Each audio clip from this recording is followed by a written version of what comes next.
بسم اللہ الرحمن الرحیم۔ السلام علیکم زینب ٹی وی کے ناظرین، آج کے درس حدیث میں خوش آمدید۔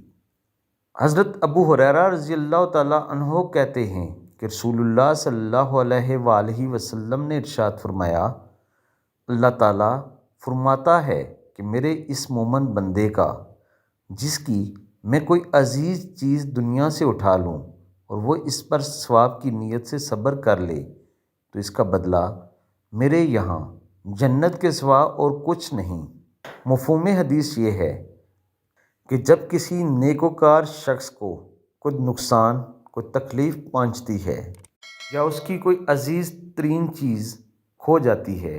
یا اس کے عزیز و اقارب میں سے کوئی فوت ہو جاتا ہے اور وہ اس پر صبر کرتا ہے صرف اس لیے کہ اللہ تعالیٰ کی رضا یہی تھی، تو اللہ تعالیٰ اس کے لیے فرماتے ہیں